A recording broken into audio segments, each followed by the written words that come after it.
মানব সেবা ইসলামী শিক্ষা ও নৈতিকতার একটি মূল স্তম্ভ। কুরআন ও হাদিসে মানুষের কল্যাণ, সাহায্য ও সহানুভূতির প্রতি বিশেষ গুরুত্ব আরোপ করা হয়েছে।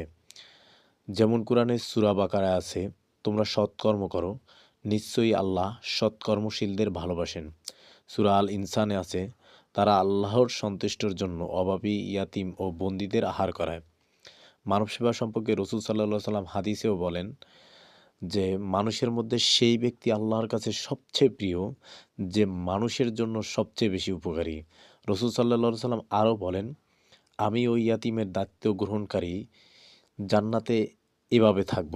এখানে এভাবে বলার সময় রাসূল সাল্লাল্লাহু আলাইহি সাল্লাম দুটি আঙ্গুলকে একত্রিত করে বুঝিয়েছেন যে এইভাবে থাকবো, মানে আঙ্গুল দুটি যেভাবে পাশাপাশি ওইভাবে থাকবে।